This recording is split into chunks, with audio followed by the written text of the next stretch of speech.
CH71 lollipop और खिंचाई। अजय की बात सुनकर प्रिया मुंह बनाते हुए बोलती है, तुम सुबह सवेरे ही बकवास करना शुरू कर दिया, मैंने सब कुछ भी नहीं किया है। यह बोलते हुए प्रिया अपना मुंह फेर लेती है। अजय इस तरह प्रिया को फेरते हुए देखकर मुंह बनाकर बोलता है, यह तो बहुत गलत है बात है मैडम कि मेरी नींद में होने का आपने फायदा उठाकर सरासर मुकर रही है। प्रिया के मुंह को घुमाते हुए अजय अपने गाल पर इशारा कर बोलता है, देखिए यहाँ पर आपने कैसे निशान बना दिए। प्रिया जी के गाल पर निशान देखकर सोच में पड़ जाती है, क्या सच में उसने अजय को लॉलीपॉप समझ लिया। थोड़ा देर सोचने के बाद प्रिया ना में सर हिलाकर बोलती है, बिल्कुल झूठ, मैंने ऐसा कुछ भी नहीं किया। अजय प्रिया की बात सुनकर अपनी एक आईब्रो को ऊंचा करते हुए बोलता है, तो मैं आपसे झूठ बोल रहा हूँ, आपने मुझे पूरे 10 मिनट तक लॉलीपॉप समझकर चूसा, अब मेरा इस्तेमाल करने के बाद आप मुकर रहे हैं, मुझे इसका रिफंड चाहिए। यह सुनकर प्रिया की आंखें बड़ी हो जाती है और प्रिया पूछती है, तुम्हारा क्या मतलब है। अजय शरारती स्माइल करते हुए प्रिया के होठों को कैप्चर करके लॉलीपॉप की तरह चूसने लगता है। अजय की हरकत देखकर प्रिया की आंखें और बड़ी हो जाती है। प्रिया अजय के कंधे पर लगातार मारती है। जब प्रिया को एहसास होता है कि अजय उसे नहीं छोड़ने वाला तो अपनी आंखें बंद करके अजय की किस का रिस्पांस देने लगती है। दोनों अपने प्यार के एहसास में खोए हुए होते हैं। प्रिया अजय के टी शर्ट को कसकर पकड़ लेती है।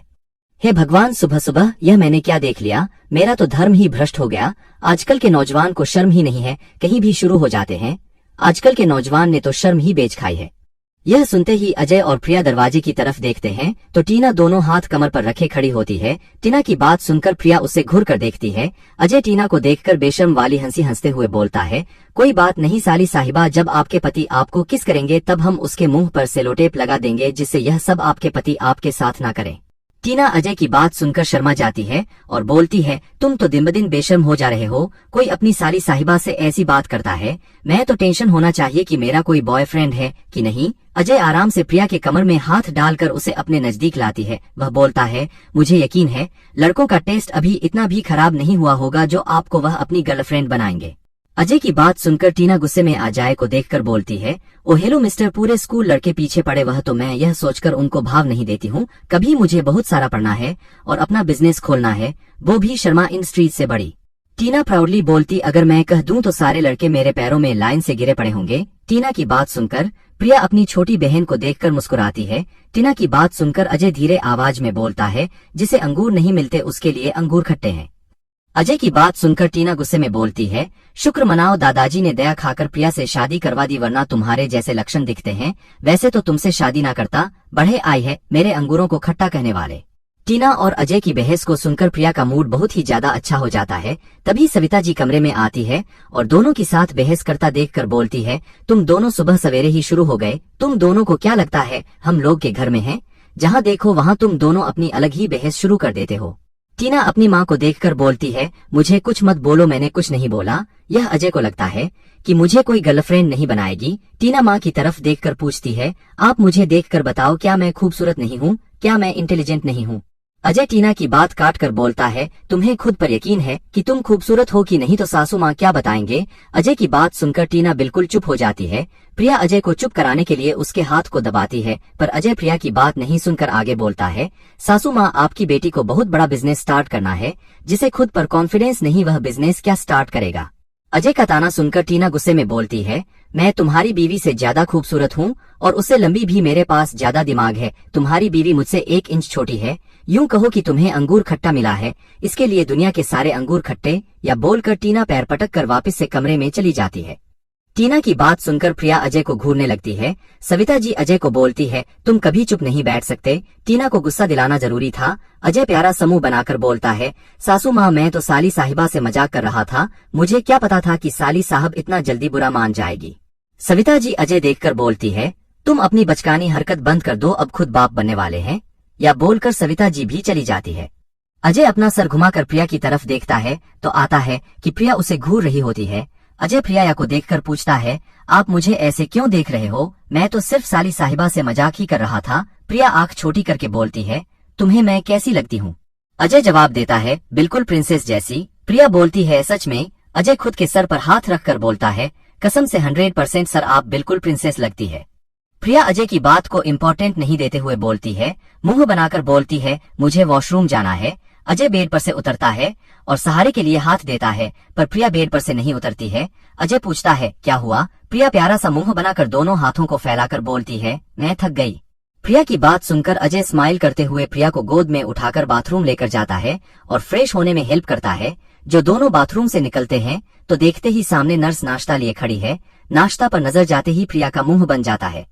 अजय प्रिया को बैठकर बिठाता है तो नर्स प्रिया के सामने नाश्ता रखती है। प्रिया एक बार नाश्ता को देखती है, एक बार नर्स को देखती है। प्रिया नर्स को पूछती है, क्या नहीं खाऊंगी? नर्स बहुत ही पोलाइट नहीं बोलती है, जी मैम, अभी डॉक्टर ने पूरे 1 मंथ आपको इसी डाइट को फॉलो करने के लिए बोला है। नर्स की बात सुनकर प्रिया मुंह बनाती है और अजय की तरफ देखती है। अजय स्माइल करते हुए नर्स को बोलता है, ठीक है तुम जाओ। जी सर बोलकर चली जाती है। प्रिया अजय को देखकर मुंह बनाते हुए बोलती है, अजय तुम्हें पता मुझे दूध नहीं पसंद? अजय स्माइल करते हुए बोलता है, बिल्कुल मुझे नहीं पता कि आपको दूध नहीं पसंद। अजय ओट्स को दूध में अच्छे से मिक्स करता है, उस पर फ्रूट डाल रहा होता है। सब करने के बाद अजय प्रिया को बोलता है, शायद आप भूल गई है कि कल आपका फोन से क्या प्रॉमिस किया था। अजय की बात सुनकर प्रिया मुंह बनाते हुए अपना मुंह खोलती है और अजय उसके चम्मच से खिलाता है। रामू बनाता देखकर अजय स्माइल करता है और धीरे धीरे प्रिया को सारा नाश्ता फिनिश करवाता है। नाश्ता फिनिश होने के बाद प्रिया अजय को बोलती है, अजय मुझे पराठे खाने हैं। अजय और आंख छोटी करके प्रिया को देखते हुए बोलता है, आपको अभी इसमें से कुछ भी नहीं मिलेगा, अगर आपको यही सब खाना है तो। अजय चुप हो जाता है। प्रिया अजय को देखकर मुस्कुराती है और बोलती है, अगर तुम्हारे मुंह से वह बात निकली तो मैं तुम्हारी जुबान काट दूंगी। यह सुनकर अजय अपने मुंह पर दोनों हाथ रख देता है। सविता जी और टीना दरवाजे पर खड़े होकर दोनों की नोकझोंक देख रहे होते हैं। तभी डॉक्टर कमरे में आते हैं। तमन्ना प्रिया को चेक करके बोलती है, अभी मैम बहुत ही ज्यादा स्टेबल है, अगर मैम को घर जाना है तो वह जा सकती है, क्योंकि प्रेग्नेंट लेडी को घर में ज्यादा कंफर्टेबल फील होता है। तमन्ना की बात सुनकर प्रिया के फेस पर बड़ी सी स्माइल आ जाती है। यह बोलकर तमन्ना बोर्ड से चली जाती है। करीब आधे घंटे के बाद वह लोग हॉस्पिटल से निकल जाते हैं। करीबन 10 मिनट बाद बोलो घर पहुंचते हैं। सब घर के अंदर जाते हैं। प्रिया अजय को गोद में उठाकर अपने कमरे में लेकर जाता है और अच्छे से बिस्तर पर लेटा देता है। दूसरी तरफ शेखावत मिशन सारे बच्चे शादी की तैयारियों में लगे हुए हैं। सबको अपनी अपनी जिम्मेदारी दे दी गई है, सबसे बखूबी निभा रहे हैं। शकुंतला जी बार बार दरवाजे की तरफ देखकर बोलती है, भाभी अभी तक ज्वेलरी वाला आया ही नहीं। अनुराधा जी शकुंतला जी को शांत करके बोलती है, शांत हो जाओ शकु, उनका फोन आया था, वह आते ही होंगे। दोनों बात कर रहे होते हैं। तभी नौकर 2-3 लोग को अंदर आते हैं, जिसे देखकर शकुंतला जी खुश होकर बोलती है, चतुर्वेदी जी आपने कितनी देर कर दी आने में, हम आप कब से इंतजार कर रहे थे। यह सुनकर सामने खड़ा रमेश चतुर्वेदी जी बोलते हैं, आपको तो पता ही है कि मैंने कब से इंडस्ट्रीज छोड़ रखी है, फिर भी मैं अपनी ज्वेलरी कलेक्शन से बेस्ट कलेक्शन आपकी होने वाली बहू के लिए लेकर आया हूँ। यह सुनकर अनुराधा जी स्माइल करते हुए बोलती है, शुक्रिया भाई साहब, आपने हमारी बात का मान रखा। और बताइए फैमिली में सब कैसे हैं? रमेश चतुर्वेदी जी बोलते हैं, फैमिली में तो सब बिल्कुल अच्छे हैं भाभी, बस भगवान से प्रार्थना कीजिए कि जैसे आपके घर में शहनाई बजने जा रही है वैसे मेरे घर में भी शहनाई बज जाए। मुझे तो ऐसा महसूस हो रहा है कि मैं बच्चों की शादी देखे बिना ही इस दुनिया से पधार जाऊंगा। यह सुनकर शकुंतला जी बोलती है, हाय हाय चतुर्वेदी साहब ऐसा ना बोले, देखना आपके बच्चों की भी शादी बहुत जल्द हो जाएगी। यह सुनकर चतुर्वेदी सजा स्माइल करते हैं और अपने पीछे खड़े बॉयज को सारी ज्वेलरी टेबल पर रखने के लिए बोलते हैं। बॉय सारी ज्वेलरी की करके शकुंतला जी और अनुराधा जी के सामने खोलते हैं। अनुराधा जी और शकुंतला जी को सारे एड्स बहुत ही ज्यादा पसंद आते हैं। चतुर्वेदी जी बोलते हैं, माफ कर दीजिएगा, मेरा सबसे खूबसूरत और नायाब डायमंड सेट जो मैंने बहुत ही लगा उसे बनाया था वह मेरे बेटे ने उसके फ्रेंड की बीवी को गिफ्ट में दे दिया, नहीं तो अगर वह मैं आपको दिखा था तो आपको भी बहुत ही ज्यादा पसंद है। चतुर्वेदी जी की बात सुनकर अनुराधा जी बोलती है, कोई बात नहीं भाई साहब, यह सारे शेड्स भी बहुत ही ज्यादा खूबसूरत है। अनुराधा जी और शकुंतला जी को उसमें से सारे सर्च बहुत अच्छे लगते हैं और वह सारे खरीद लेती हैं। अनुराधा जी अपने नौकर को इशारा करती है तो वह मंदिर में पड़े कार्ड को लाकर अनुराधा जी के हाथ में देती है। अनुराधा जी चतुर्वेदी जी को कार्ड देकर बोलती है, आप सहिवार मेरे बेटे की शादी में जरूर आइएगा। मैंने कार्ड आपके घर पर भी भिजवा दिया है और मैं आपको पर्सनल यह कार्ड देखकर आने का निमंत्रण देती हूँ। चतुर्वेदी जी स्माइल करके बोलते हैं, कैसी बात कर रहे हो भाभी, आप लोगों से तो घर का रिश्ता है, पर्सनली कार्ड ना भी देती तो हम लोग जरूर आते। या बोलकर चतुर्वेदी जी कार्ड एक्सेप्ट कर लेते हैं और अपने सारे वॉइस के साथ चले जाते हैं। शकुंतला जी सारे जल्दी को देखकर बोलती है, भाभी सारे सेट तो बहुत खूबसूरत है, इसमें से बहू को कौन कौन से दिन है? अनुराधा जी शकुंतला जी को देखकर पूछते हैं, तुम्हें इसमें से कौन कौन से अच्छे लग रहे हैं? यह सुनकर शकुंतला जी खुश होती है और जो उन्हें कामिनी के लिए सेट से चलकर वह अनुराधा जी के सामने रख देती है। अनुराधा जी को भी वही सारे सेट पसंद आए जो शकुंतला जी को आए। बाकी बचे हुए सेट में से अनुराधा जी शकुंतला और परिणीति के लिए भी निकालती है। विवान का ऑफिस विवान केबिन में बैठकर काम कर रहा है। तभी अरहम केबिन में आकर धड़ाम से कुर्सी पर बैठकर विवान को घूरता है। विवान बिना देखे अरहम को बोलता है, तुम मुझे ऐसे क्यों घूर रहा है? अरहम स्माइल करते हुए पूछता है, तो बता भाभी जी तुझे कैसी लगी? भाभी जी सुनते ही विवान के सामने कामिनी का चेहरा आ जाता है। कामिनी का चेहरा सामने आती है, विवान के फेस पर स्माइल आ जाती है। अरहम विवान के फेस पर स्माइल देखकर टिच करते हुए बोलता है, भाभी का नाम सुनते ही गाल लाल हो गए। और बता भाभी जी से साथ पहली मुलाकात कैसी रही? तुम दोनों ने क्या बात है, कहाँ गए, क्या करा, और हमारी भाभी जी तुम्हें कैसी लगी? विवान अरहम की बात सुनकर कोई जवाब नहीं देता है, उसको इग्नोर करके अपना पूरा ध्यान फाइल में लगाता है। अरहम विवान को जवाब देता ना पाकर कुटिल स्माइल करते हुए कुर्सी से उठकर बोलता है, मुझे लगता है तुझे भाभी जी पसंद नहीं आई है। वैसे भी अनुराधा आंटी ने मुझे कॉल करके बोला था कि मैं तुझसे पूछूं कि तुझे लड़की कैसी लगी। तेरा कोई जवाब ना पाकर मैं उन्हें बोल दूंगा कि तुझे लड़की पसंद नहीं आई। अभी भी थोड़ा टाइम है, आंटी कोई बहाना करके रिश्ते से मना कर देगी। अरहम की बात सुनकर विवान अपना सर उठाता है। विवान उसके टेबल के सामने ही हाथ बांधे खड़ा होता है। उसके फेस पर 440 वोल्ट की स्माइल होती है, जिसे देखकर विवान को समझ में आ जाता है कि वह उसकी खिंचाई कर रहा है। आप सभी का बहुत बहुत शुक्रिया मेरी स्टोरी को पसंद करने के लिए, उसे पढ़ने के लिए और अपनी राय देने के लिए। CH73 गुदगुदी सी महसूस। यह सुनकर सामने वाला इंसान डरते हुए बोला, सर हमने तो बहुत कोशिश की पर वह लोग नहीं माने। आदमी बोला, मैं कुछ नहीं जानता हूँ, तुम्हारी बेटी ही हो, घर की बहू करनी चाहिए, अभी तुम्हारी जिम्मेदारी है कि तुम मुझसे किस तरह यह काम करोगे। यह बोलकर फोन काट देता है। फोन सोफे पर पटक कर वह खड़ा होता है और अनुराधा के फोटो पर हाथ फेरते हुए बोला कि अनु इसमें सिर्फ और सिर्फ तुम्हारी ही गलती है। मैं तो तुम्हें अपना बनाना चाहता था पर तुमने मुझे छोड़कर उस इंसान को चुना। तुम्हारे यादों में मैंने अपनी जिंदगी अकेले गुजार दी और मुझे इसका फल तो मिलना ही चाहिए। अब तुम्हारी पूरी शेखावत फैमिली को खत्म करने के बाद तुम्हें बिल्कुल भी सहारा करके अपना बनाऊंगा। यह बोलकर वह पागलों की तरह हंसने लगता है। अचानक हंसना बंद करता है और टेबल पर रखा हुआ चाकू उठाकर अनुराधा के बगल में खड़े उसके हस्बैंड पर वार करता है। गुस्से में बार बार चाकू मारते हुए बोलता है, तेरे वजह से मुझे अनुराधा को तकलीफ देनी पड़ेगी और उसके परिवार को खत्म करना पड़ेगा। मैंने तुझे और तेरे बेटे को तो इस दुनिया से भेज दिया, अब आपकी बारी। शर्मा कंपनी। कंचन शर्मा गुस्से में फाइल को टेबल पर मारते हुए बोली, यह उसके बाप का घर नहीं तो जब मर्जी होगा तो आएगी, जब मर्जी नहीं आएगी। असिस्टेंट बोला, मैंने फोन भी किया पर मैडम ने फोन नहीं उठाया। मैडम सुनकर कंचन शर्मा अपने असिस्टेंट को गुस्से भरी नजरों से देखती है। कंचन शर्मा गुस्से में बोलती है, अगर उसने मुझे इस शेखावत वाले कॉन्टेक्ट में नहीं फंसाया होता तो मैं उसको कब का इस कंपनी से धक्के मार कर निकल चुकी होती। कंचन शर्मा सिस्टम को देखकर बोली, तुम एक वार्निंग लेटर ईमेल करो कि अगर वह अगले 2 दिन में रिपोर्ट नहीं करती है तो उसे कंपनी से निकाल दिया जाएगा। जी मैम बोलकर असिस्टेंट अपने काम पर लग जाता है। शेखावत में अनुराधा जी परिणीति के कमरे का दरवाजा खटखटा आती है। 2 बार खटखटाने के बाद परिणीति दरवाजा खोलती है। अनुराधा को देखकर परिणीति बहुत ही रूखे अंदाज में पूछी, कुछ चाहिए था मुझसे? अनुराधा जी पूछती, क्या मैं तुम्हारे कमरे के अंदर आ सकती हूँ? परिणीति बिना कोई को जवाब दिए ही दरवाजे से जाती है। यह देखकर अनुराधा जी परिणीति के कमरे के अंदर चली जाती है। राजेंद्र जाकर अनुराधा जी कमरे के अंदर जाती है और परिणीति ज्वेलरी के देने के लिए हाथ आगे बढ़ाती है। परिणीति यह देखकर बोली, तुम थकती नहीं हो अच्छाई का नाटक करते हुए, सबकी पसंद नापसंद का ख्याल रखने का नाटक, सबको अपना झूठा प्यार देने का नाटक, तुम अपने आप को देवी बनाने का एक भी मौका नहीं कब आती हो। अनुराधा जी को आदत सी हो गई है परिणीति की यह सब बातें सुनने की। अनुराधा जी परिणीति का हाथ पकड़कर बोली, देखो परिणीति, मुझे पता है मेरे लिए तुम्हारे दिल में बहुत नफरत है, मैं इस नफरत को काम नहीं कर सकती हूँ, पर मैं बस इतना बोलना चाहूंगी, अब मैं तुम्हें वो नहीं दे सकती हूँ जो तुम्हें चाहिए था, क्योंकि अब वह मेरे पास भी नहीं रहा। अनुराधा जी आगे बोलो, मैं तुम्हें कोई लेक्चर देनी नहीं आएगी हूँ, बस मैं इतना बोलना चाहती हूँ, इस घर की पहली शादी है, बहुत सालों बाद इस घर में खुशियाँ मनाई जाएगी, बस मैं यह नहीं चाहती हूँ किसी भी कारण वर्सेस आने वाली खुशी में कोई विघ्न पड़े। तुम इस घर की सबसे छोटी बहू और विवान की चाची, अगर तुम इस शादी में शामिल नहीं होगी तो घर में किसी भी मेंबर को दिल से खुशी नहीं होगी। मैं तुम्हें हाथ जोड़कर विनती करती हूँ कि पूरे दिल से तुम विवान की शादी में शामिल होना और उसकी आने वाली जिंदगी की दुआएं देना।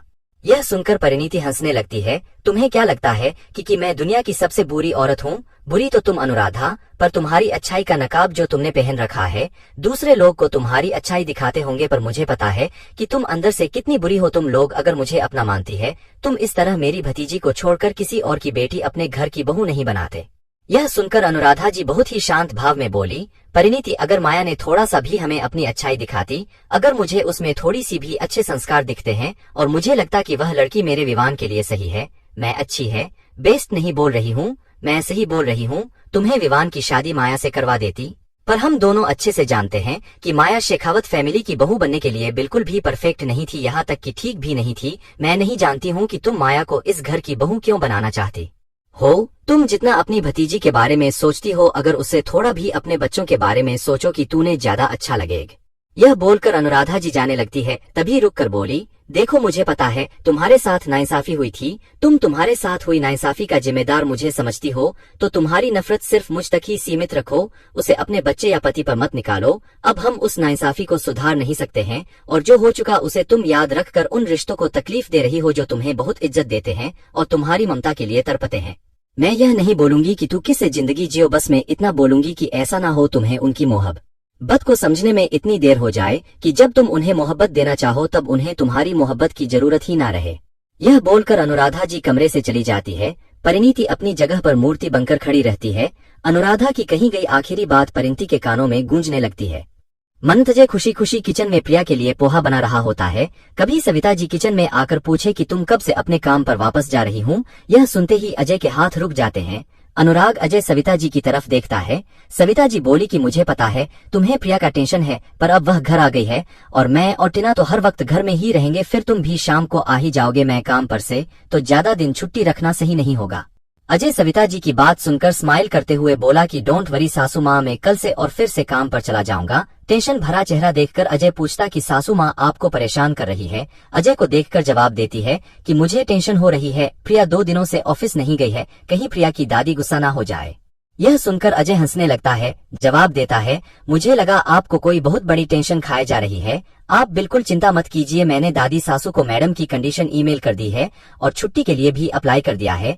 मुझे यकीन है दादी सासू इतनी भी बेरहम नहीं होंगी कि वह मैडम को कुछ महीने की छुट्टी ना दें। अजय की बात सुनकर सविता जी धीरे आवाज में बोली, तुम्हें नहीं पता कि वह कितनी बेरहम है। सविता जी जाने लगती है। तभी अजय रोक कब अपने पॉकेट से क्रेडिट कार्ड निकालकर उनकी तरह बढ़ाकर बोला, सासू माँ इसमें मेरी यह महीने की पगार है, अब आप ही घर संभाल नहीं है तो आपको जो सही लगे वह आप खरीद लीजिएगा। सविता जी अजय की बात सुनकर बोली, तुम मुझे यह कार्ड क्यों दे रहे हो, यह तुम्हारा पैसा है, तुम अपने पास रखो और अभी तुम्हें भी तो जरूरत पड़ेगी। अजय बोला, मुझे इतनी जरूरत नहीं पड़ती है और अगर मुझे चाहिए होगा तो मैं आपसे मांग लूंगा, वैसे भी अब आप घर चला रहे तो आपके पास पैसे होने बहुत जरूरी है। सविता जी अजय की बात सुनकर एक टक उसे देखती रहती है। काटना लेता हुआ देखकर अजय सविता जी के हाथ में प्यार से काट रखकर बोलता है, उस दिन आपने बोला था कि आप चाहती हैं कि आपकी बेटी अब सिर्फ बेटी बनकर ही रहे, अगर आप ऐसा चाहती है तो आपको मुझे बेटा मानना पड़ेगा। आपको यह बेटा आपको अपनी कमाई दे रहा है और फ्री होकर खर्च करने के लिए बोल रहा है। यह बोलकर अजय पोहा प्लेट में निकालता है। सविता जी को देखकर बोला कि मैंने आपके लिए भी निकाल दिया है। यह बोलकर अजय अपने और प्रिया के पोहा लिए कमरे में ले जाता है। अजय की बात सुनकर सविता जी की आंखों से आंसू की एक लड़ी गालों पर लुढ़क जाती है। सविता जी के कदम लड़खड़ाते हैं तो वह कुर्सी को पकड़कर बैठ जाती है और कार्ड को एकटक देखने लगती है। कमरे में प्रिया बहुत ही प्यार से पेट को सहला रही होती है।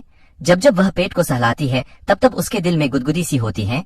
अजय कमरे में आता है तो प्रिया को हंसता हुआ देखकर उसके दिल को बहुत सुकून मिलता है। अजय प्रिया के पास आकर रखते हुए पूछता है कि आप इस तरह अकेले अकेले क्यों हंस रहे हो। प्रिया स्माइल करते हुए जवाब में बोली, पता है अजय, जब भी मैं पेट को सहलाती हूँ तो मुझे दिल गुदगुदी सी महसूस होती है। अजय प्रिया की बात सुनके स्माइल करके प्यार से उसके गाल को सहलाता हुए माथे चूम लेता है। Hello thank you so much मेरी स्टोरी को पढ़ने के लिए, लाइक शेयर और कमेंट करने के लिए CH74। अजय और प्रिया की बातें। अजय प्रिया की बात सुनके स्माइल करके प्यार से उसके गाल को सहलाता हुए माथे चूम लेता है। अजय जैसी प्रिया के माथे पर अपने होठों को रखता है या कि आंखें ऑटोमेटिक ही बंद हो जाती है। प्रिया अजय से पूछती है, अजय हमारा बेबी अभी कितना बड़ा होगा। अजय उंगलियों के इशारे से बताता है कि चने के दाने जितना होगा। यह सुनकर प्रिया चौंक कर बोली, बस इतना सा ही। अजय हमें सर हिलाता है। यह सुनते ही प्रिया अपने पेट पर हाथ रखती है और अजय को देखते हुए पूछती है, इतना छोटा सा क्यों। प्रिया के सवाल सुनकर अजय उसे देखता है। उसे समझ नहीं आता कि क्या जवाब दें। प्रिया अजय के कंधे को हिलाते हुए बोली, अजय जवाब तो दो। अजय प्रिया को देखकर बोला, अगर मैं आपको यह समझा नहीं लगा तो पूरी शाम निकल जाएगी। अजय आगे बोला कि चलिए यह सब छोड़िए, आपको भूख लगी इसलिए जल्दी से खाइए वरना ठंडा हो जाएगा तो टेस्ट नहीं आएगा। प्रिया पोहा देखकर अजीब समूह बनाती है पर बिना कोई शिकायत के चुपचाप खा लेती है, क्योंकि उसे पता है कि इस मामले में अजय से अपनी बात मनवाने नामुमकिन है। पोहा खत्म होने के बाद अजय प्रिया को जूस पिलाता है। प्रिया अजय को प्यार भरी नजरों से बहुत ही गौर से देखती है तो अजय नाक के टेप करके पूछता कि आप मुझे इस तरह से क्यों देख रहे हो। प्रिया अजय को देखते हुए जवाब में बोली, मुझे नहीं पता, बस मुझे तुम्हें देखने का दिल कर रहा है तो मैं देख रही हूँ। वैसे भी अपने पति को देखने का टैक्स नहीं लगता है। प्रिया की बात सुनकर अजय स्माइल करते हुए बोला, आपने बिल्कुल सही बोला, खुद के पति को देखने का टैक्स बिल्कुल भी नहीं लगता है। प्रिया खुद के वर्ड सुनकर तिरछी स्माइल करते हुए बोली, मुझे अपने पति के अलावा किसी को देखना नहीं पसंद। यह सुनकर अजय हंस देता है। अजय प्रिया के दोनों गालों को प्यार से सहलाकर बोला, आप इसी तरह खुश रहा करिए, मुझे आपकी फेस पर स्माइल बहुत ही अच्छी लगती है। या बोलकर अजय प्रिया के होठों पर किस कर लेता है। तभी टीना बिना दरवाजा खटखटाए कमरे में आकर बोली, अगर तुम्हारा बत्तीसी दिखाया और रोमांस हो गया हो तो मुझे मैथ का यह सम सॉल्व करना सिखाओ, मुझे से नहीं हो रहा। अजय टीना की बात स्माइल करते हुए बोला, आ जाइए साली साहिबा, आपको सम सॉल्व करना सिखा देता हूँ। अजय की बात सुनकर टीना सोफे पर बैठ जाती है। अजय बुक देखते हुए टीना से पूछा, साली साहिबा अभी भी मुझसे गुस्सा हो? टीना मुंह फुलाकर बोली, तुम काम ही ऐसे करते हो कि तुमसे गुस्सा हो जाए। मैंने गलती कर दी तुम्हें आकर सब कुछ बताने की, मुझे पता होता कि तुम मुझे इस तरह छचड़ाते तो मैं तुम्हें कुछ ना बताती। टीना की बात सुनकर अजय स्माइल करते हुए बोला, मैं तो आपका मन ठीक करने की कोशिश कर रहा था, मुझे क्या पता कि मेरे बातों को इतनी सीरियसली ले लोगे। टीना अजय की बात सुनकर बोली, ठीक है, मैं तुमसे गुस्सा नहीं हूँ, मुझे जल्दी से सम सिखाओ, मुझे प्रैक्टिस भी करनी है। यह सुनते ही अजय उसे सम सॉल्व करना सिखाता है। करीबन आधे घंटे बाद अजय टीना से पूछते, आपको समझ में आया? टीना हमें सर हिलाकर अपनी बुक उठाती है और कमरे से चली जाती है। प्रिया अजय और टीना की बात समझ में नहीं आती है और दोनों को देखते देखते कब सो जाती है उसे पता ही नहीं चलता है। अजय प्रिया को सोता देखकर अच्छे से कबर करता है और कमरे से निकल जाता है। सविता जी को देखकर बोला, सासू माँ मैं थोड़ी देर के लिए बाहर जा रहा हूँ, अभी मैडम सोई है, जब आ जाए तो दव दे दीजिएगा। सविता जी अजय को देखकर ठीक है बोली। अजय घर से निकलकर सीधा क्लब की ओर जाता है। अजय थोड़ी देर बात करने के बाद क्लब पहुँचता है और सीधे संजय के केबिन में जाता है। संजय अपने काम में बिजी होता है। दरवाजा खुलने की आवाज सुनकर वह अपना सर उठाकर देखता है तो सामने अजय को पाकर खुश होकर बोला, अच्छा हुआ तू आ गया, मैं भी तुझे ही कॉल करके बुलाने वाला था। अजय संजय की बात सुनकर कुर्सी पर बैठकर उसे देखता है। संजय बात आगे बढ़ाते हुए बोला, मेरे हिसाब से तुझे अब अपना आखिरी पत्ता शो कर देना चाहिए, क्योंकि मुझे ऐसा लग रहा है अगर तू अभी सामने नहीं आया तो खतरा और बढ़ सकता है। संजय यह बोलकर अपने डॉबर से फाइल निकालकर अजय के सामने रखते हुए बोला, किसी ने बहुत गहरी चाल चली है, हम उसका पता लगा ही नहीं पा रहे। अगर उसने अपना पहला कदम चल दिया तो हमें बहुत सोच समझकर अपना अगला कदम उठाना पड़ेगा। अजय फाइल पढ़ने के बाद बोला, अभी मेरे पत्ते खोलने का समय नहीं आया है, मैं उसके कदम उठाने का ही इंतजार कर रहा हूँ, पता तो चले कि ऐसी कौन सी वजह है जिस वजह से मैं यहाँ हूँ। यह सुनकर है संजय सोच में पड़ जाता है। थोड़ी देर सोचने के बाद अजय से बोला, समझ में आया, तू क्या कहना चाहता है, अब उस विजय का क्या करना है? 3 महीने से ऊपर हो गया उसे अपने पास रखे हुए। डोंट वरी, तूने जो बोला था वह भी हो गया है, साला जिंदगी भर तिल तिल करके मरेगा। संजय हंसते हुए बोला, वैसे सोचने वाली बात है, उसके होने न होने से उसके परिवार को कुछ फर्क ही नहीं पड़ा, आज तक उसे ढूंढने की कोशिश किसी ने नहीं की। अजय जवाब देता है, जब कोई किसी चीज से उकता जाता है और उसे अपनी जान छुड़ाना चाहता है तो उसके होने न होने से उसे कोई फर्क नहीं पड़ता। और वैसे भी त्रिवेदी परिवार में सब इस आदमी से तंग आ चुके थे, खुशी मना रहे होंगे, कहीं मरा पड़ा होगा। यह बात सुनकर संजय खिलखिलाकर हंसते हुए बोला, ऐसा है तो इसे परिवार के पास भेजने की क्या जरूरत है, इसका निपटारा कर देते हैं और आरती भेज देते हैं, वैसे भी धरती पर बोझ ही है, हम कम कर देंगे तो शायद किसी की दुआ लग जाए। संजय की बात सुनकर अजय बोला, जैसा तुझे ठीक नहीं लगे। यह सुनकर संजय अजय के गले लगकर थैंक के बोलता है। अजय संजय को खुद से दूर करते हुए बोला कि मुझे हर एक पल की डिटेल्स मिलती रहनी चाहिए और वहां अपने आदमियों को भी अपॉइंट करो और कुछ मिस्टीरियस लगे तो तुरंत एक्शन ले।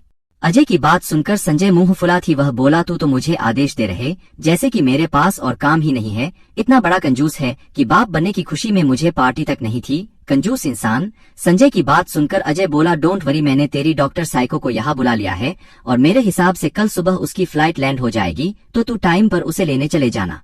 अजय की बात सुनकर संजय की होश सहवास गुम हो जाते हैं। रोनी सूरत बनाते हुए संजय बोला, तुम मुझसे कौन से जम का बदला ले रहा है? तुझे पता है ना मेरे रिजेक्ट करने के बाद वो मुझसे कितनी नफरत करती है, और तू मुझे बोल रहा है कि मैं कल उसे एयरपोर्ट पर लेने जाऊं, मुझे देखते ही गोली मार देंगी।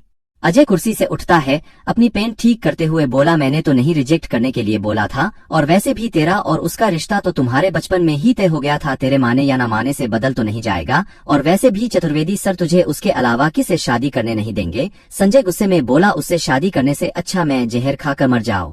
संजय जी गुस्से में बोला, मैंने तो नहीं बोला था मेरी रिश्ता तय करो उस बहन जी टाइप लड़की से जिसको लड़की से बात करनी भी नहीं आती। अजय मिस्टीरी सी स्माइल करते हुए बोला कि तेरी पर्सनल प्रॉब्लम है, मैं क्या करूं इसमें, मुझे तो जो काम तुझे कहना था मैंने कह दिया। संजय अजय को कॉलर पकड़कर बोला, मैं तुझे भाभी जी के साथ टाइम स्पेंड करने के अच्छे टिप्स देता हूं और तू मुझे साइको से पीछा छुड़ाने के बजाय उसके पास धकेल रहे हैं।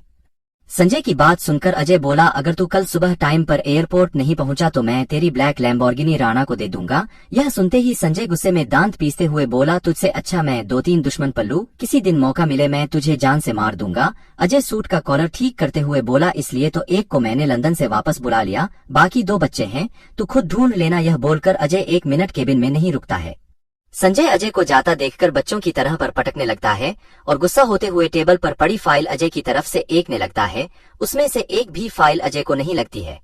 Hello everyone, thank you so much मेरी स्टोरी को पढ़कर लाइक शेयर कमेंट करने के लिए। CH75 वादा भी तोड़ दिया। संजय की बात सुनकर अजय बोला, अगर तू कल सुबह टाइम पर एयरपोर्ट नहीं पहुंचा तो मैं तेरी ब्लैक लैम्बोर्गिनी राणा को दे दूंगा। यह सुनते ही संजय गुस्से में दांत पीसते हुए बोला, तुझसे अच्छा मैं 2-3 दुश्मन पाल लूं, किसी दिन मौका मिले मैं तुझे जान से मार दूंगा। अजय शॉर्ट कॉलर ठीक करते हुए बोला, इसलिए तो एक को मैंने लंदन से वापस बुला लिया, बाकी 2 बचे हैं, तो खुद ढूंढ लेना। यह बोलकर अजय 1 मिनट केबिन में नहीं रुकता है। संजय अजय को जाता देखकर बच्चों की तरह पर पटकने लगता है और गुस्सा होते हुए टेबल पर पड़ी फाइल अजय की तरफ से एकने लगता है। उसमें से एक भी फाइल अजय को नहीं लगती है। संजय मुंह फुलाए कुर्सी पर बैठ जाता है और कॉलेज का वह दिन याद करते हैं जिस दिन उसको पूरे कॉलेज के सामने उसने प्रपोज किया। वह फेयरवेल का दिन था। सारे स्टूडेंट अपने कॉलेज लाइफ के आखिरी दिन एंजॉय कर रहे थे। तभी एक लड़की रेड टॉप, ब्लू जीन्स, आंखों में बड़े बड़े चश्मे पहने, फेस पर मेकअप के नाम पर कुछ भी नहीं, दांतों में ब्रेसेस जिससे उसके होंठ थोड़ी ऊंची दिखाते, जिससे उसका फेस थोड़ा भद्रा लगता और थोड़ी मोटी होने की वजह से उसका लुक और ज्यादा भद्दा लगता है। संजय के सामने घुटने पर बैठकर उसे प्रपोज करती। यह देखकर संजय बिल्कुल चौंक जाता और आसपास के खड़े सारी लोग उस लड़की को घुटने पर इस तरह बैठा देखकर हंसने लगे।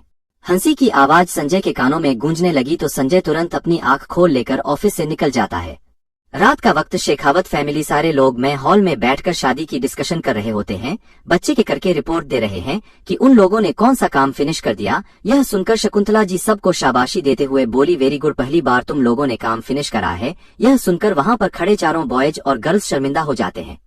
शकुंतला को चुप कराते हुए अनुराधा जी बोली, क्या शकु तुम भी बच्चों को हर वक्त डांटती ही रहती हूँ। अनुराधा जी बच्चों को देखकर पूछती कि तुम लोगों ने अपने अपने कपड़े खरीद लिए। रेहाना भी आकर बोला, बड़ी मम्मी हम सब ने सारे कपड़े खरीद ली है, हम सब ने एक कलर थीम रखा है, हम हल्दी में, मेहंदी में और संगीत में और शादी में एक जैसे ही कपड़े पहनेंगे।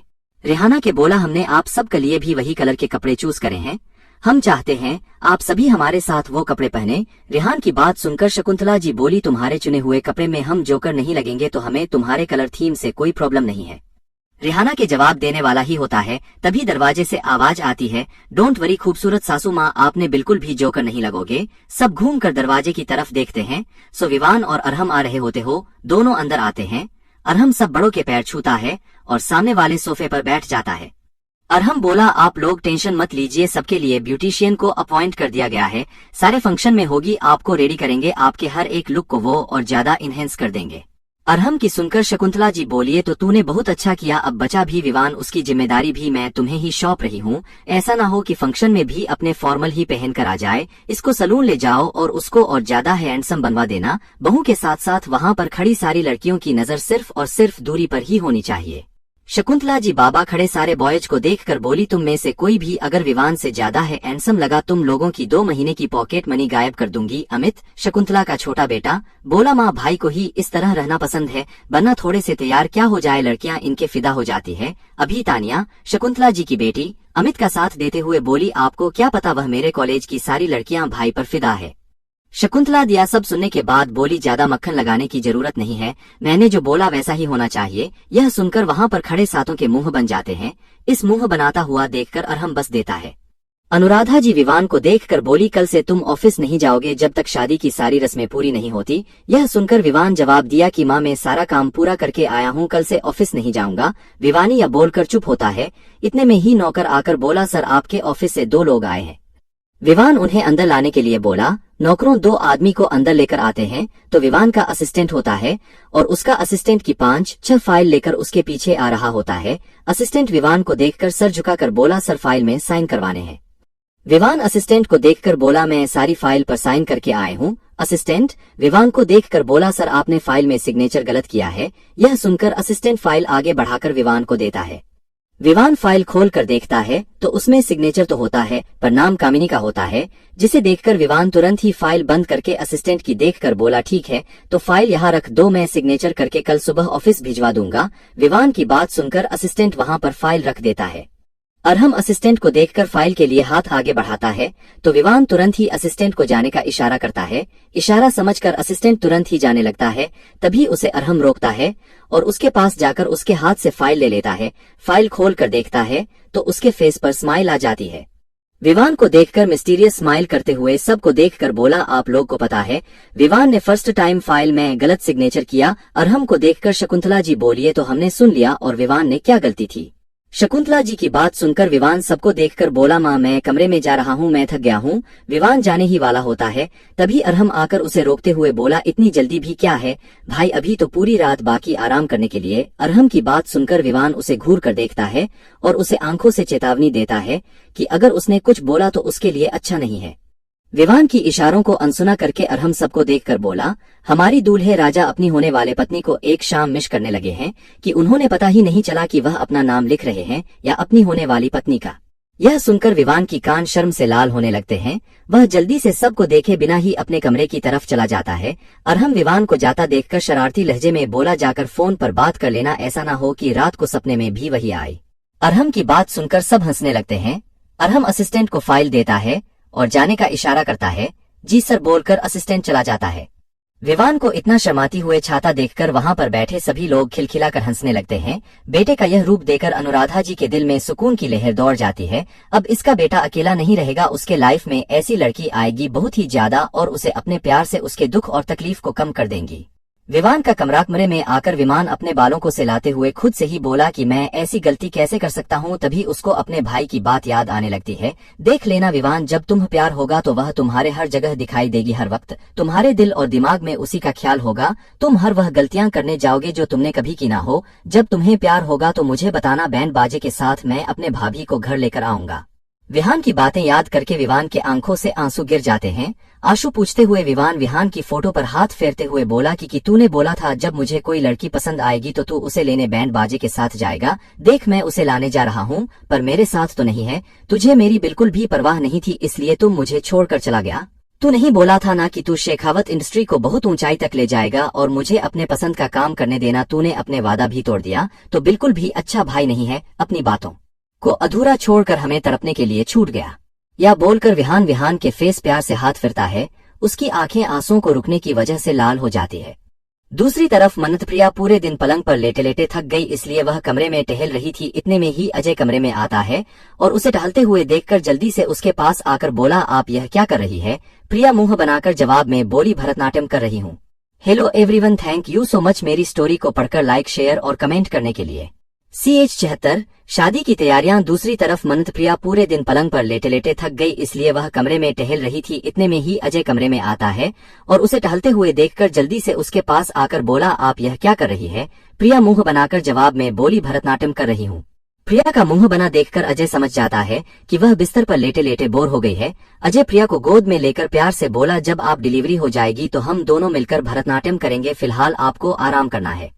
गोद में लेते ही प्रिया अजय के गले में हाथ डालकर मुंह फुलाकर बोली, डॉक्टर ने मुझे पूरा दिन बिस्तर पर पड़े रहने के लिए नहीं बोला, थोड़ा बहुत चल सकते हूँ। अजय प्रिया को अच्छे से बेड पर लेट आते हुए बोला, डॉक्टर ने आपको 3 महीने कंप्लीट बेड रेस्ट बोला है और आपको कंप्लीट बेड रेस्ट ही करना है। अजय की बात सुनकर प्रिया बोली, डॉक्टर ने यह नहीं बोला कि मैं थोड़ा बहुत चल भी नहीं सकती हूँ। अजय प्रिया की बात का जवाब देते हुए बोला, अगर आपको करवट भी बदल नहीं हो तो उस लिए भी आप अपने आप को हिला नहीं सकती है। इतनी छोटी सी चीज के लिए भी आपको मेरी मदद लेनी ही पड़ेगी क्योंकि कंप्लीट बेड रेस्ट मतलब पूरी तरह से बिस्तर पर लेटे रहना। अजय की बात सुनकर प्रिया बस अजय को देखती ही रहती है। प्रिया 5 मिनट अजय को देखने के बाद मुंह फुलाकर बोली, इस तरह तुम्हें कुछ ही महीनों में मोटी हो जाऊंगी। प्रिया की बात सुनकर अजय स्माइल करके बोला, यह तो अच्छी बात है, वरना जब भी आपको मैं गले लगाता हूँ ऐसा लगता है कि किसी स्केलेटन को पकड़ रहा हूँ। स्केलेटन वर्ड सुनते ही प्रिया अजय को बोलत हुए बोली, तुम्हारा कहने का क्या मतलब है। अजय जवाब देता है, मुझे गोल मटोल बीबी चाहिए जिसे गले लगाने के बाद ऐसा लगे कि उसे मैंने गले लगाया है, जिसके गालों को पिंच करके दिल को संतुष्टि मिली। अजय प्रिया को एक नजर से नीचे तक देखते हुए अफसोस में सर हिलाता हुए बोला, आपकी बॉडी के किसी भी हिस्से में थोड़ा सा भी चर्बी नहीं है। यह बोलकर अजय प्रिया को देखकर के माथे पर किस करता है और चेंज करने के लिए बाथरूम चला जाता है। अजय के बाथरूम जाते ही प्रिया अपने माथे को टच करती है। अभी भी अजय के होठों की गर्माहट महसूस करती है, जिससे प्रिया के फेस पर स्माइल आ जाती है। प्रिया अपने पेट पर हाथ रखकर सहलाने लगती है। जैसे जैसे पेट पर हाथ सहलाती है वैसे स्माइल बढ़ती जाती है। अजय चेंज करके आता है तो प्रिया देखकर स्माइल करते हुए बोला, अगर आपका सहलाया हो गया सो जाइए। अजय की बात सुनकर प्रिया अपना हाथ आगे करके उसे अपने पास बुलाती है। अजय प्रिया के पास जाकर लेट जाता है। अजय प्रिया को अपनी बाहों में ले लेता है।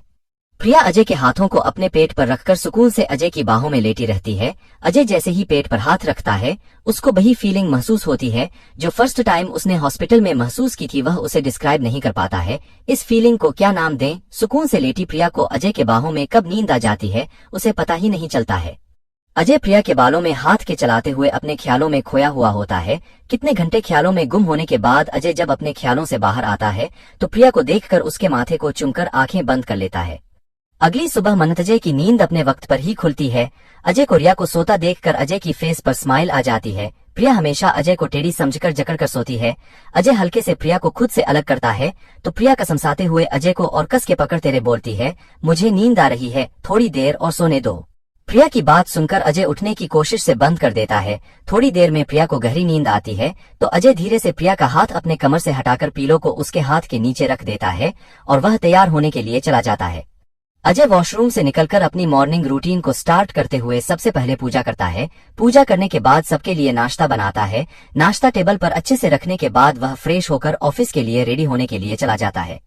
इसी तरह सुकून से आगे वाले 2 दिन कट जाते हैं और शेखावत फैमिली के वहां शादी की तैयारी जोरों शुरू से चालू रहती है और दूसरी तरफ कामिनी के वहां भी शादी की तैयारियां जोरों शोरों से हो रही है।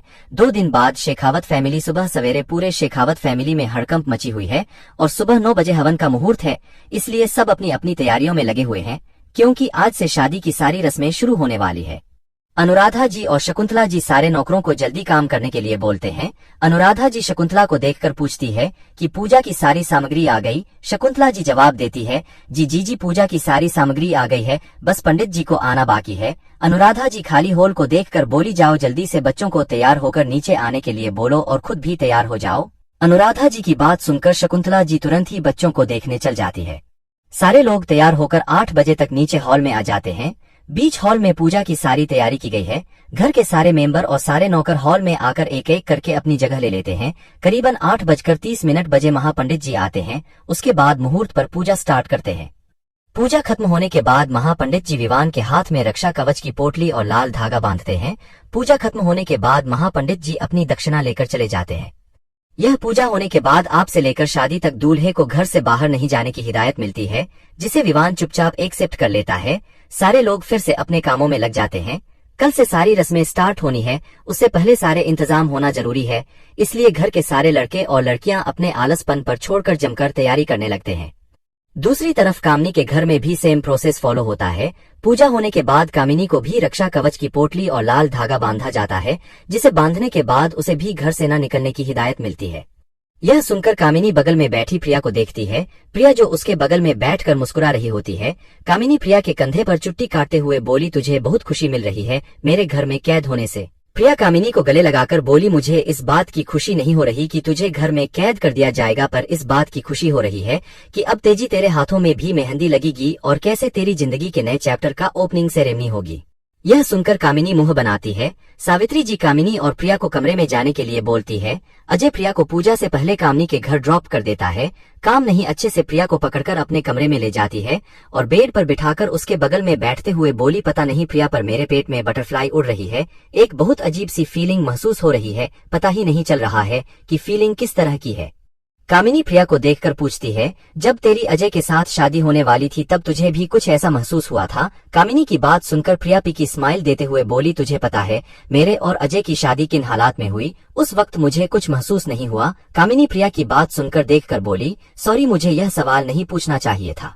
प्रिया कामिनी के सर पर चपत लगाते हुए बोली, इसमें सॉरी बोलने की क्या बात है, जो हो गया हम उसे बदल नहीं सकते हैं, पर अभी मैं अजय के साथ बहुत खुश हूँ। कामिनी प्रिया के गाल को पिंच करते हुए बोली, तेरे गोल टमाटर जैसे गालों को देखकर मुझे पता चल गया कि तू अजय के साथ बहुत ही ज्यादा खुश है।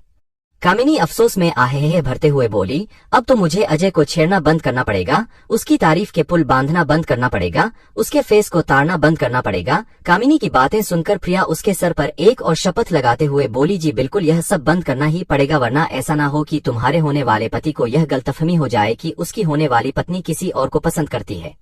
प्रिया की बात सुनकर कामिनी खिलखिलाकर हंस देती है। कामिनी को इस तरह हंसता देखकर प्रिया भी हंस देती है। दोनों की हंसने की आवाज पूरी कमरे में गूंजने लगती है। कामिनी के सारे रिश्तेदारों के लिए शेखावत फैमिली में पहले से ही अपनी होटल बुक करके रखा है और वह लोग चाहते थे कि शादी भी होटल से ही हो, पर कामिनी की दादी ने होटल से शादी करने से इनकार कर दिया। उन्होंने यह प्रस्ताव रखा कि सारे फंक्शन घर से ही होंगे, सिर्फ फेरे और विदाई होटल से होगी, जिसे सुनकर शेखावत फैमिली राजी खुशी उनकी बात मान गई। अनुराधा जी इसी बात से खुश थे, उन्होंने इतनी जल्दी शादी के लिए हाँ बोल दिया। कामिनी के परिवार के सारे लोग कोलकाता से शादी अटेंड करने के लिए खुशी खुशी आते हैं। चतुर्वेदी खानदान में किसी को खुशी है, कितने बड़े खानदान से रिश्ता आया, तो किसी को जलन और शक है, इतने बड़े खानदान से रिश्ता किस तरह सकता है। सिद्धार्थ जी और उनके बेटे यह सब बातों को अनसुनी करके अपनी बेटी और बहन को अच्छे से विदा करने की सारी मुमकिन तैयारियां करने में जुटे हुए हैं। Hello everyone, thank you so much मेरी स्टोरी को पढ़ने के लिए, लाइक शेयर और कमेंट करने के लिए। CH77 पूजा और कंचन शर्मा मन्नत में प्रिया कामिनी के साथ पूरा दिन बिताती है। अजय पूरे दिन में प्रिया को कम से कम 20 बार फोन कर चुका होगा। प्रिया आराम कर रही है कि नहीं, उसने दवाई लिया या नहीं, उसने जूस पिया कि नहीं, यह सब देखकर कामिनी प्रिया की नजर उतारते हुए बोली, अजय तुझसे बहुत ही ज्यादा प्यार करता। यह सुनकर प्रिया शर्माते हुए स्माइल करती है। कामिनी प्रिया को शर्माता देखकर हंसने लगती है। दोनों हंस हंस कर बात कर ही रहे होते हैं, तभी सावित्री जी आकर बोली, प्रिया को लेने के लिए अजय आया है। कामिनी अपनी माँ की बात सुनकर प्रिया आपको गुस्से भरी नजरों से देखने लगती है। प्यारा सा मुंह, प्रिया प्यारा सा मुंह बनाकर बोली, इसमें मेरी कोई गलती नहीं है, मैंने तो उसे रात आने के लिए बोला था। यह सुनते ही कामिनी कमरे से जाने लगती है, तभी सावित्री जी रोक की हुए बोली, रक्षा धागा बांधने के बाद दुल्हन मुंह उठाई कहीं भी नहीं जा सकती है, इसलिए तुम चुपचाप कमरे में बैठो, मैं अजय को रात को आने के लिए बोल देती हूँ। सावित्री जी जाने लगती है, तभी प्रिया उन्हें रोकते हुए बोली, आंटी मुझे जाने दीजिए, वो नहीं मानने वाला। यह सुनते ही कामिनी मुंह बना लेती है। कामिनी प्रिया को कसकर गले लगाकर बोली, कल टाइम पर आ जाना। प्रिया हाँ मैं सर हिलाकर जवाब देती है। प्रिया सावित्री आंटी के साथ चली जाती है। घर के बाहर जाते तो देखते हैं कि जय गाड़ी के टेक लगाए प्रिया का इंतजार कर रहा होता है। सावित्री जी को बाय बोलकर अजय के पास जाकर मुंह फुलाकर अजय को देखती है। अजय समझ जाता है कि मैडम हो गई है। अजय प्रिया को देखकर बोला, मैं आज आपको इसलिए जल्दी लेने आया हूँ, आज अगर आप ज्यादा थक जाएंगे तो कल हल्दी एंजॉय नहीं कर पाएंगे। अजय की बात का जवाब न देकर प्रिया गाड़ी में जाकर बैठ जाती है। अजय भी ड्राइविंग सीट पर जाकर बैठ जाता है और प्रिया का हाथ अपने हाथ में लेकर बोला, मुझे पता है कि आप नाराज हो गई हो क्योंकि मैं आपको जल्दी लेने के लिए आ गया। प्रिया जी को देखकर बोली, तुम्हें पता है कि मेरी एक ही दोस्त है, मुझे उसकी शादी में बहुत सारा एंजॉय करना था। यह आपकी बात सुनकर अजय बोला, मुझे पता है कि आपको बहुत एंजॉय करना था, पर अभी आपकी कंडीशन इतनी अच्छी नहीं है, वह तो आपने जीत की इसलिए मैं आपको लेकर आ गया। अजय आगे बोला, आज तो सिर्फ पूजा थी, असली फंक्शन तो कल से शुरू होंगे जिसमें मैं आपको बिल्कुल भी नहीं रुकूंगा। अजय की बात सुनकर प्रिया के फेस पर स्माइल आ जाती है, पर अपनी स्माइल को छुपाते हुए प्रिया अपना हाथ आगे करके अजय से प्रॉमिस कराती है कि कल से लेकर शादी तक वह मुझे अच्छे से एंजॉय करने देगा। अजय प्रिया के हाथ पर हाथ रखकर प्रॉमिस करता है, जिसे देखकर खुशी के मारे अजय के गले लग जाती है। प्रिया की खुशी ज्यादा देर नहीं रहती है, क्योंकि अजय प्रिया से कुछ प्रॉमिस करने के लिए बोलता है। पहली शर्त, ज्यादा डांस नहीं करना, चोरी छुपे एक्स्ट्रा ऑयली खाना नहीं खाना है और जिस वक्त वह लेने आए गुड गर्ल की तरह आ जाना है। अजय टी शर्ट सुनकर प्रिया का मुंह बन जाता है। प्रिया मुंह बनाते हुए अजय को प्रॉमिस करते हुए बोली, तुम बहुत बुरे हो। प्रिया की बात सुनकर अजय बेशर्मी से बोला, बिल्कुल मैं बहुत बुरा हूँ। रिया बोल आगे बोली, तुम बहुत बेशर्म हो। अजय ने जवाब दिया, जी हाँ मैं बहुत ज्यादा बेशर्म हूँ, वह भी सिर्फ आपके लिए। यह सुनकर प्रिया के शर्म के मारे गाल लाल हो जाते हैं। अजय प्रिया को शर्माता देखकर स्माइल करके गाड़ी स्टार्ट कर देता है। अजय बिल्कुल नॉर्मल स्पीड से गाड़ी चलाता है। रेडियो में बहुत ही प्यारा गाना बज रहा था, जिससे गाड़ी का मॉडल और भी अच्छा हो जाता है, खुशनुमा हो जाता है। प्रिया आंखें बंद करके गाने को एंजॉय कर रही होती है। अजय प्रिया के हथेली को अपने अंगूठे से प्यार से सहन रहा होता है। दोनों एक दूसरे के जज्बात को महसूस कर रहे होते हैं। शर्मा इंडस्ट्रीज कंचन शर्मा ने जब से अजय का भेजा हुआ ईमेल पढ़ा है तब से गुस्से में वह उबल रही है। कंचन जी गुस्से में फाइल को टेबल पर पटक कर केबिन से निकल जाती है, पार्किंग एरिया में आपकी गाड़ी में बैठती है और ड्राइवर को मन्नत जाने के लिए बोली। ड्राइवर कंचन जी का गुस्सा देखकर पूरा की गाड़ी स्टार्ट करता है और मन्नत की तरह बढ़ा देता है। ड्राइवर बहुत ही स्पीड में गाड़ी चलाकर बहुत ही जल्दी मन्नत के गेट के सामने गाड़ी रोकता है। कंचन जी कुछ भी ना बोलेगी, गाड़ी उससे उतरती है और मन्नत के घर का कंटिन्यू 3-4 बार डोरबेल हो जाती है। इस तरह कंटिन्यू डोर बेल बजने से सविता जी भी परेशान होती है और गुस्से में दरवाजा खोलकर डांटने ही वाली होती है कि सामने वाले इंसान देखकर उनकी बोलती बंद हो जाती है। डर के मारे आंखें बड़ी हो जाती है और हथेली से पसीने छूटने लगते हैं। कंचन शर्मा गुस्से में सविता जी को देखकर बोली, तुम्हारे माँ बाप ने यही संस्कार दिए कि तुम्हारे घर आए इंसान को दरवाजे पर ही खड़ा रखो।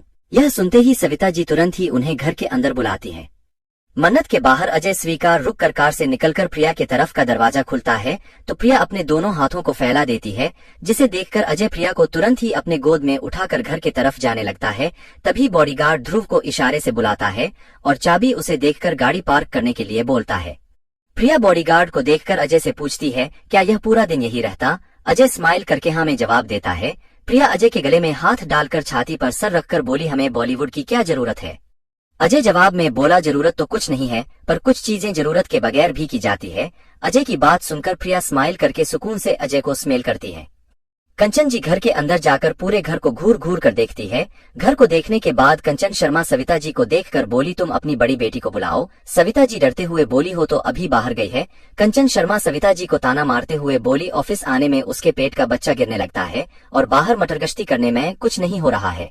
यह सुनकर सविता जी को गुस्सा आता है तो वह अपनी बेटी के पक्ष लेने के लिए जैसे ही अपना मुंह खोलती है कि पीछे से आवाज आती है, जी बिल्कुल मटरगश्ती करने में कुछ भी नहीं होता है, क्योंकि यह दादी सासू जैसी बॉस उनके सर पर खड़ी नहीं रहती है। सविता जी और कंचन शर्मा दोनों पीछे मुड़कर देखते हैं तो अजय प्रिया को गोद में उठाए लेकर आ रहा होता है, जिसे देखकर कंचन शर्मा का गुस्सा और बढ़ जाता है। Hello everyone, thank you so much मेरी कहानी को पढ़ने के लिए, लाइक शेयर और कमेंट करने के लिए। CH78 नाली के कीड़े और स्टंट। हेलो रीडर्स, मैं आप सब से पूछना चाहती हूँ कि आप लोग मेरी स्टोरी को क्यों कमेंट नहीं करते हो? देखो यार, आपको अगर मेरी स्टोरी पढ़ रहे हो तो अगर आप उसमें कमेंट लिखो और अपनी राय मुझे बताओगे, आप लोगों का ज्यादा टाइम वेस्ट नहीं, पर मेरी स्टोरी को एक इम्पैक्ट मिलेगा और मेरी स्टोरी ज्यादा पढ़ी जाएगी, क्योंकि अगर स्टोरी में ज्यादा स्टार, कमेंट और शेयर होते हैं, वह स्टोरी पॉकेट ऐसे में ट्रेंडिंग लिस्ट में जा सकती है। सो मैं आप लोगों से नम्र विनती करती हूँ कि अगर आप लोग मेरी स्टोरी पढ़ रहे हैं तो प्लीज जितनी ज्यादा हो सके शेयर करें, कमेंट करें और लाइक करें। प्रिया बॉडीगार्ड को देखकर अजय से पूछी, क्या यह पूरा दिन यही रहता है? अजय स्माइल करके हाँ में जवाब देता है। प्रिया अजय के गले में हाथ डालकर छाती पर सर रखकर बोली, हमें बॉलीवुड की क्या जरूरत है? अजय जवाब में बोला, जरूरत तो कुछ नहीं है, पर कुछ चीजें जरूरत के बगैर भी की जाती है। अजय की बात सुनकर प्रिया स्माइल करके सुकून से अजय को स्मेल करती है। कंचन जी घर के अंदर जाकर पूरे घर को घूर घूर कर देखती है। घर को देखने के बाद कंचन शर्मा सविता जी को देखकर बोली, तुम अपनी बड़ी बेटी को बुलाओ। सविता जी डरते हुए बोली, हो तो अभी बाहर गई है। कंचन शर्मा सविता जी को ताना मारते हुए बोली, ऑफिस आने में उसके पेट का बच्चा गिरने लगता है और बाहर मटरगश्ती करने में कुछ नहीं हो रहा है। यह सुनकर सविता जी को गुस्सा आता है तो वह अपनी बेटी के पक्ष लेने के लिए जैसे ही अपना मुंह खोलती है कि पीछे से आवाज आती है, जी बिल्कुल मटरगश्ती करने में कुछ भी नहीं होता है, क्योंकि यह दादी सासू जैसी बॉस उनके सर पर खड़ी नहीं रहती है। सविता जी और कंचन शर्मा दोनों पीछे मुड़कर देखते हैं तो अजय प्रिया को गोद में उठाए लेकर आ रहा होता है, जिसे देखकर कंचन शर्मा का गुस्सा और बढ़ जाता है। कंचन जी गुस्से में खड़ी होकर बोली, आजकल नाली के कीड़े की भी जुबान हो गई है, जो मेरी बात को काटने की हिम्मत की। कंचन जी की बात सुनकर अजय स्माइल करते हुए बोला, क्या दादी सासू मतलब आप अपने आप को नाली बोल रहे हो? छी छी, कोई अपने आप को इस तरह बोलता है? दादी सासू जी, आप अपने आप को गंदी नाली समझती हो? अजय की बात सुनकर सविता जी और प्रिया को हंसी आ जाती है, पर उसके मुंह पर हाथ रखकर दोनों अपनी हंसी कंट्रोल करती हैं। कंचन शर्मा गुस्से से अजय को देखती है। अजय कंचन शर्मा की बात को और उनको इग्नोर करके हॉल के अंदर आता है। प्रिया को बहुत ही आराम से सोफे पर बिठाकर कंचन शर्मा की तरफ देखकर बोला, देखिए दादी सासू जी, मेरे बहुत मेहनत करने का फाइल है कि मेरी वाइफ प्रेग्नेंट हुई है।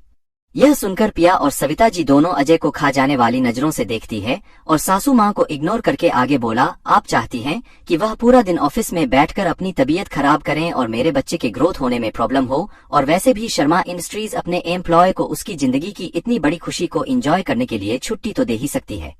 अजय आगे बोलो, मुझे नहीं लगता है कि आपके इतने सारे पोती और पोता होने के बावजूद सिर्फ आपको मैडम की ही जरूरत है। दादी सासू जी, ऐसा तो नहीं कि सिर्फ मैडम के वजह से ही आपका इतना बड़ा इंडस्ट्री चल रहा है। यह तो मेरी बीवी के साथ बहुत बड़ी नाइंसाफी होगी कि क्या आपकी पोती होने के बावजूद भी उन्हें मैटरनिटी नहीं मिले। यह सुनकर कंचन शर्मा बोली, किसी नाजायज का खून मेरी पोती नहीं हो सकती है। और रही बात छुट्टी की, क्या तुम्हारी बीवी दुनिया की पहली औरत है जो माँ बन रही है? बहुत सारी औरतें माँ बनने के बावजूद उससे ज्यादा मेहनत वाला काम करती है, और तुम्हारी पत्नी को इतना एहसास होना चाहिए कि वह किस पोजीशन पर बैठी है। और तुम होते कौन हो मुझसे जबान लड़ाने वाले? मैं यहाँ प्रिया शर्मा से बात करने के लिए आई, तुमस नहीं। कंचन जी की बात सुनकर अजय हंसते हुए बोला, दादी सासू, आप इतनी भी बुढ़ी नहीं हुई है कि आप भूल जाएगी मैं कौन हूँ। मैं इस घर का बड़ा दामाद, और रिसेंटली सासू माँ ने मुझे अपना बेटा स्वीकार किया है, और मैं अपनी पत्नी के होने वाले बच्चे का बाप हूँ, तो मेरा यह हक बनता है कि मैं अपनी पत्नी के लिए फैसला लूँ। और रही नाजायज की बात, तो ससुर जी को मिस्टर रमेश शर्मा ने अपना नाम बचपन में ही दिया था, जिस वजह से वह शर्मा फैमिली के लीगल मेंबर है, और प्रिया शर्मा आपकी लीगल पोती है। बाकी मानना ना मानना वह आपका मर्जी, और आपके नाम मानने से यह सच बदल नहीं जाएगा। अजय की बात सुनते ही कंचन जी का गुस्सा उसके आखिरी चरम पर पहुंच जाता है। कंचन जी बगल में रखे फ्लावर वास को उठाकर अजय की तरफ फेंकती है, जिसे अजय बखूबी कैच करके बहुत ही प्यार से टेबल पर रख देता है। कंचन जी गुस्से में बोली, अपनी औकात में रहकर बात करो। अजय प्यार से बोला, दादी सासू जी, मैं बहुत ही प्यार और इज्जत से बात कर रहा हूँ। और रही ऑफिस आने के बाद, तो प्रिया फिलहाल ऑफिस नहीं जाएगी। आपको जो करना है आप कर सकती हो। अजय की आवाज में कड़कपन और वार्निंग महसूस होती है। अजय यह बोलकर स्माइल करने लगा, तभी प्रिया बोली, मैडम शर्मा, आपको याद होगा कि पिछले 5 साल में मैंने कंपनी से एक भी छुट्टी नहीं ली, और मैंने कंपनी को कितना प्रॉफिट करवाया है। आप उसकी गवाह खुद ही हो, और मुझे पता है कि आप मुझे छुट्टी नहीं देंगे। तो अगर आपको मुझे जॉब से निकालना है तो आप बेशक मुझे जॉब से निकाल सकते हैं। प्रिया शांत भाव से आगे बोली, जब पुनीत बिना बताए छुट्टी पर जा सकता है, मैंने तो बकायदा अपनी सारी कंडीशन ईमेल में बताई है। कंपनी के रूल के हिसाब से जो अपनी छुट्टियां इंसान में नहीं इस्तेमाल करता है, उसकी छुट्टियां उनके आने वाले वेकेशन लीव में प्लस हो जाती है। इस हिसाब से मेरे पास इतना वक्त है कि मैं अपनी मेटर्निटी लीव ले सकती हूँ। और रही कंपनी की बात, तो मैं इस्तीफा नहीं दे रही हूँ। जब मुझे लगेगा कि कंपनी की काम जरूरी है, मैं वह काम घर में बैठकर कर दिया करूंगी। प्रिया की बात सुनकर कंचन जी के पास कोई शब्द नहीं बचते हैं, तो गुस्से में वह उठकर घर से निकल जाती है, जिसे देखकर सविता जी राहत की सांस लेती है। सविता जी प्रिया को देखकर बोली, तुम इनकी बातों का टेंशन मत लेना, अजय इसे कमरे में ले जाओ। सविता जी की बात सुनकर अजय प्रिया को कमरे में लेकर जाता है और बेड पर आराम से लेटाता है। अजय जब प्रिया को बेड पर लेटाता है, तब प्रिया अजय को देखकर बोली, तुम बोलने से पहले कुछ नहीं सोचते नहीं हो? यह सुनकर अजीब सा मुंह बनाकर पूछा, मैंने ऐसा क्या बोल दिया? प्रिया अजय के कॉलर को पकड़कर अपनी करीब खींचकर बोली, शुरू से लेकर आखिर तक तुमने क्या क्या बोला वह सब सोचो, फिर बताओ कि मैंने तुम्हें यह क्यों है। अजय सोचने का नाटक करते हुए बोला, मुझे तो ऐसा कुछ याद नहीं आ रहा कि मैंने ऐसा कुछ बोला। यह सुनकर प्रिया गाल खींचते हुए बोली, तुमने मैडम को यह क्यों बोला कि तुमने बहुत मेहनत की? प्रिया बोलते हुए भी उसके गाल शर्म से लाल हो जाते हैं। प्रिया को इस तरह शर्माता देखकर अजय उसके होठों पर पिक करते हुए बोला, इसमें मैंने कौन सी गलत बात बोला? यह टोटली मेरे मेहनत का नतीजा है। आपको नहीं पता कि मुझे कितनी मेहनत करनी पड़ेगी, आप तो बस लेटी रही। अजय की बात सुनकर प्रिया उसके छाती पर मार कर बोली, तुम दिन ब दिन बेशर्म होते जा रहे हो। प्रिया की बात सुनकर अजय स्माइल करके प्रिया लेकर बोला, मैं तो बहुत शांत इंसान था, मेरे अंदर का बेशर्म इंसान तो आपने ही जगाया है। अजय की बात सुनकर प्रिया आंख फाड़ कर उसे देखती है। अजय मौका पाकर बहुत ही यार से किस करने लगता है। प्रिया भी अजय के शर्ट को कस के पकड़ ली है और किस का रिस्पांस देने लगती है। दोनों आधे घंटे तक कंटिन्यू किस करता है, जो वजह से लगता है कि प्रिया सांस लेने में तकलीफ हो रही है। धीरे धीरे प्रिया के होठों को अपने होठों से अलग करता है। अजय प्रिया के होठों को छोड़कर प्रिया को देखता है तो उसके होंठ टमाटर की तरह लाल हो चुके होते हैं, जिसे देखकर अजय के फेस पर एक बड़ी सी स्माइल आ जाती है और अपने अंगूठे से प्रिया के हाथों को टच करके उसके माथे को चूम कर तुरंत ही बाथरूम चला जाता है। अजय को बाथरूम जाता देख यह आपको समझ नहीं आता है। प्रिया बाथरूम को घूर घूर कर देखती है। कुछ देर अजय को बाहर आने का वेट करती है, पर जब वह बाथरूम से बाहर नहीं आता है, प्रिया बेड पर से उतर घर धीरे धीरे बाथरूम की तरफ जाती है। जब प्रिया बाथरूम के अंदर जाकर देखती है तो अजय शावर के नीचे खड़ा था। प्रिया अजय के पास जाकर उसके कंधे पर हाथ रखती है। अजय अपना मुंह मोड़ कर देखता है तो पीछे प्रिया खड़ी होती है। अजय शावर बंद करते हुए प्रिया से पूछा, आप अंदर क्यों आए? प्रिया कुछ नहीं बोली, बस अजय को देखती रही। अजय भी प्रिया को बहुत ही इंटेंसली देखता है। अचानक प्रिया अजय के सामने जाकर खड़ी होती है और अपने अंगूठे पर खड़ी होकर अजय के होठों को चूसने लगती है। अजय जो कब से अपने आप को शांत करने की कोशिश कर रहा था, प्रिया के इस तरह किस करने से वह अपने आप पर काबू खोने लगा था। अजय प्रिया को खुद से दूर करना चाहता है, पर प्रिया कसकर अजय के कमर को पकड़ लेती हूँ। आधे घंटे के बाद अजय प्रिया को गोद में लेकर बाथरूम से निकलता है। प्रिया की हालत देखकर पता चल रहा है कि अभी बाथरूम में क्या हुआ होगा। प्रिया के कश्मीरी सेब की तरह लाल होते हैं। थकावट के वजह से उसकी आंखें बंद होती है। अजय प्रिया को बेड पर अच्छे से लिटाकर उसके हाथों को मसाज करते हुए बोला, आज के बाद ऐसा स्टंट करने की कोई जरूरत नहीं है। अजय की बात सुनकर प्रिया को बहुत ही ज्यादा शर्म आती है, या जब जब शर्मती है तब तब अजय को प्रिया बहुत ही ज्यादा क्यूट लगती है। अजय या के बगल में बैठकर उसके हाथों को अच्छे से मसाज करते हैं। प्रिया के माइंड में बार बार बाथरूम के सीन रिपीट हो रहे थे, जिससे प्रिया को और भी ज्यादा शर्म आ रही थी, जिसे देखकर अजय प्रिया को देखकर शरारती लहजे में बोला, अगर आप इसी तरह शर्मती रही तो मैं अपने आप पर से कंट्रोल खो दूंगा। प्लीज मैडम जी अपने पति पर रहम कीजिए और शर्माना बंद कीजिए। आपका इतना शर्माना मुझे बहुत तकलीफ देता है। अजय की बात सुनकर प्रिया उसके कंधे पर मारने के लिए हाथ उठाती है, पर उसके हाथ इतने नम हो चुके हैं कि प्रिया को महसूस ही नहीं होते, जिसे देखकर खिलखिलाकर हंस देता है और बड़े ही प्यार से प्रिया के हाथों की मसाज करने लगता है। Hello everyone, thank you so much मेरी स्टोरी को पढ़ने के लिए, लाइक शेयर और कमेंट करने के लिए। Thank you. CH79 भड़ास और कामिनी उदास। अजय की बात सुनकर प्रिया को बहुत ही ज्यादा शर्म आती है, या जब जब शर्मती है तब तब अजय को प्रिया बहुत ही ज्यादा क्यूट लगती है। अजय या के बगल में बैठकर उसके हाथों को अच्छे से मसाज करते हैं। प्रिया के माइंड में बार बार बाथरूम के सीन रिपीट हो रहे थे, जिससे प्रिया को और भी ज्यादा शर्म आ रही थी, जिसे देखकर अजय प्रिया को देखकर शरारती लहजे में बोला, अगर आप इसी तरह शर्मती रही तो मैं अपने आप पर से कंट्रोल खो दूंगा। प्लीज मैडम जी अपने पति पर रहम कीजिए और शर्माना बंद कीजिए। आपका इतना शर्माना मुझे बहुत तकलीफ देता है। अजय की बात सुनकर प्रिया उसके कंधे पर मारने के लिए हाथ उठाती है, पर उसके हाथ इतने नम हो चुके हैं कि प्रिया को महसूस ही नहीं होते, जिसे देखकर खिलखिलाकर हंस देता है और बड़े ही प्यार से प्रिया के हाथों की मसाज करने लगता है। प्रिया अजय को देखकर बोली, अजय आजकल मैं कुंभकर्ण होती जा रही हूँ। बोलते हुए प्रिया हाँ भी लेने लगती है।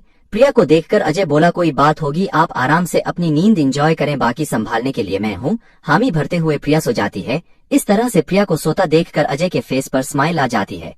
अजय प्रिया को अच्छे से कवर करता है और लाइट ऑफ करके कमरे से निकलकर सविता जी के कमरे की तरफ जाता है। सविता जी कमरे में अंधेरा करके कंचन जी की बातों को याद करके रो रही होती हैं। आजा कमरे का दरवाजा खोल कर देखता है तो पूरा कमरा अंधेरा होता है। अजय कमरे के अंदर जाकर लाइट ऑन करके सविता जी के बगल में जाकर चुपचाप बैठ जाता है। अजय सविता जी के हाथ पर प्यार से हाथ रखता है तो सविता जी के सब्र का बांध टूट जाता है और अजय के कंधे पर सर रखकर सोने लगती है।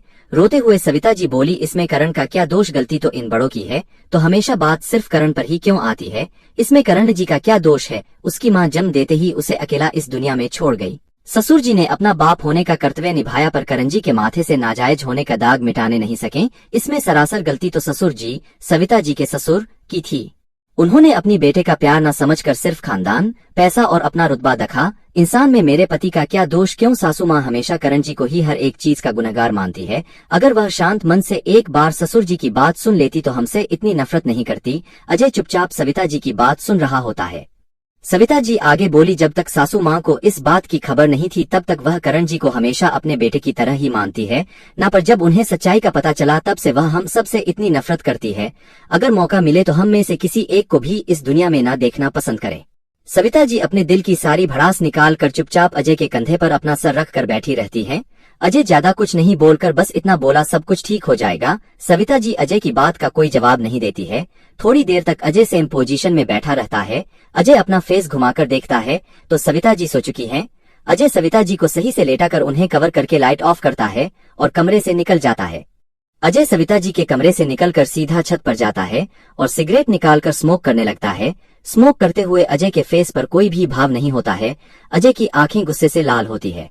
अजय आंखें बंद करके खुद को शांत करने की कोशिश करता है। अभी अजय का मन कर रहा है कि पूरे शर्मा खानदान को एक पल में ही इस तरह गायब कर दें जैसे वह दिल्ली में कभी एग्जिस्ट ही नहीं करता हो, पर अभी वह ऐसा नहीं चाहता है क्योंकि शर्मा फैमिली को उस शिखर से गिरना चाहता है जहां पहुंचकर लालची लोग गुरूर और पैसे के नशे में इस तरह आदी हो जाते हैं। अगर उससे छीन लिया जाए तो वह खुद ही एक दूसरे को पैसे की लालच में नुकसान पहुंचाने के लिए तैयार होते हैं। अजय बहुत देर तक छत पर खड़ा रहकर स्मोक करता रहता है। स्मोक करने के बाद अपने कमरे में चला जाता है। जब कमरे में जाता है तो प्रिया प्यारी शक्ल देखकर उसका गुस्सा और नफरत छूमंतर हो जाता है।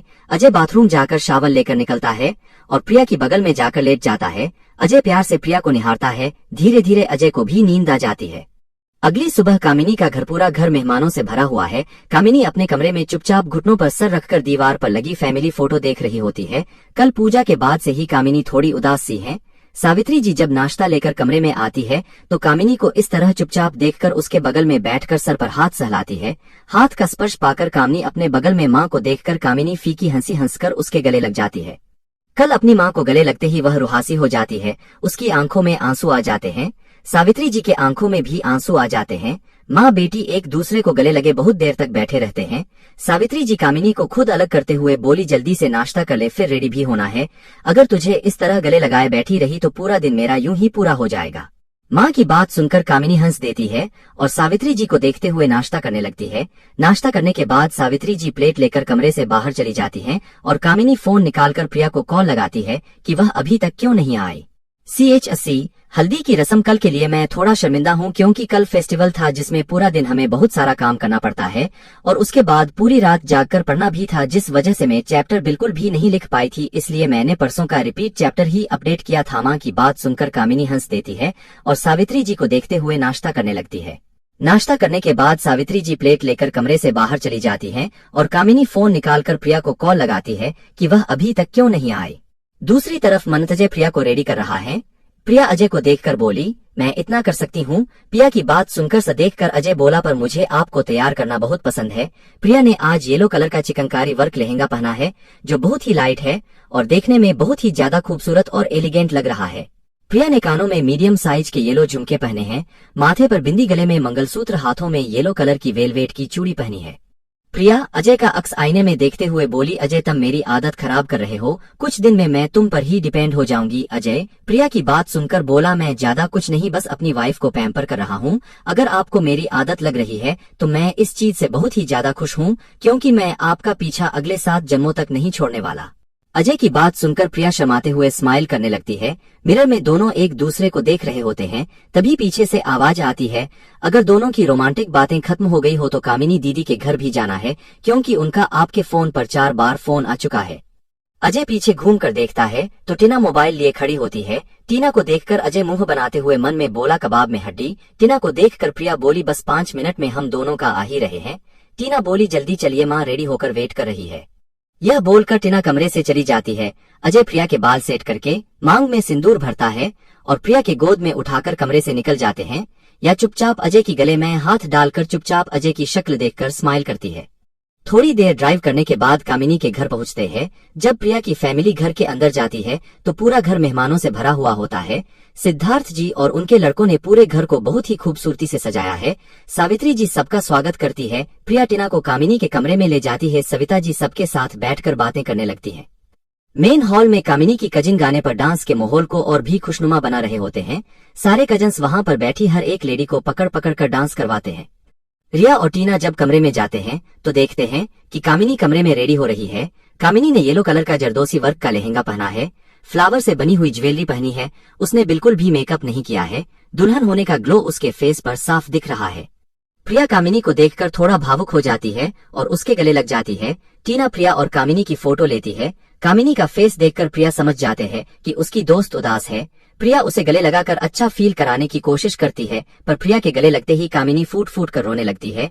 प्रिया कामिनी के पीठ को सहलाते हुए बोली, अच्छा चल ठीक है, तू कौन सा विदेश जा रही है जो इतना रो रहा है? जब तेरा मन होगा आंटी और हम सब से मिलने आ जाया करना। प्रिया की बात सुनकर कामिनी और रोने लगती है।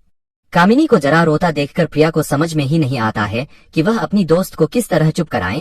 हमेशा कामिनी का काम था प्रिया को शांत कराना। कभी प्रिया कामिनी को रोता या उदास देखा ही नहीं था। या प्यार से पीठ सहलते हुए बोली, तुझे पता है मुझे किसी को चुप कराना या फिर अच्छी अच्छी बातें बोलना नहीं आता है। यह काम तो तेरा हुआ करता था, अब तू ही बता मैं तुझे ऐसा क्या बोलूं जिससे तू शांत हो जाए। प्रिया की बात सुनकर कामिनी उससे अलग होती है और अपनी भीगी भीगी आंखों से प्रिया को देखकर बोली, जैसी बेकार बेवकूफ दुनिया में भगवान किसी को ना दे। यहाँ मेरा घर से हाल बुरा है और तुझे मुझे अच्छी अच्छी बातें बोलने की बजाय यह बोल रही है कि यह काम तो मेरा ही था। यह बोलकर कामिनी अपने आंसुओं को पूछती है। यूके की प्रिया की बात सुनकर कामिनी बिल्कुल शाम हो जाती है। कामिनी को शाम को क्या देखकर प्रिया स्माइल करने लगती है।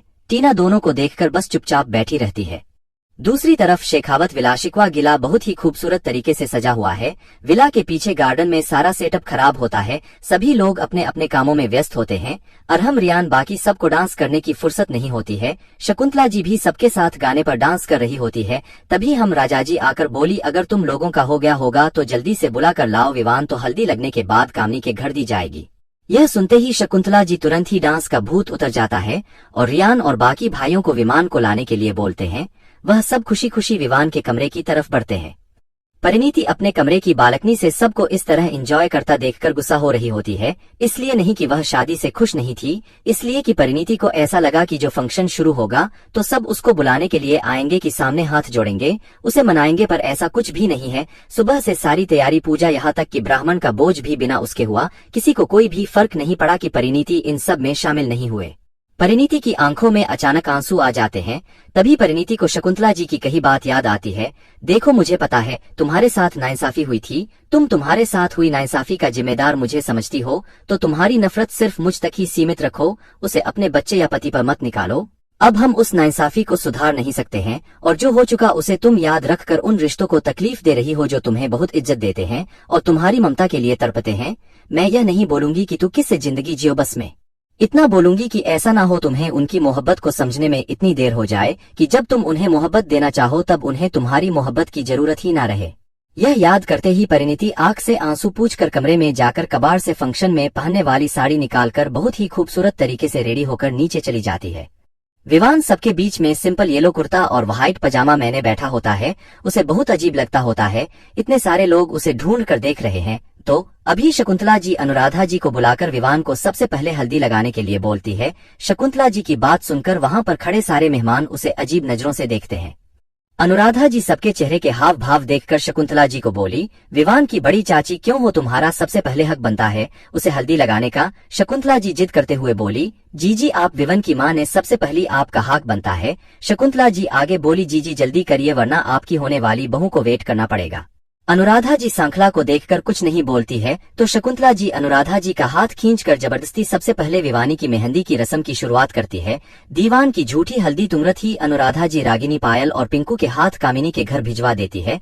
वहां पर खड़े बूढ़े और ओल्ड फैशन लोग यह देखकर बातें करने लगते हैं।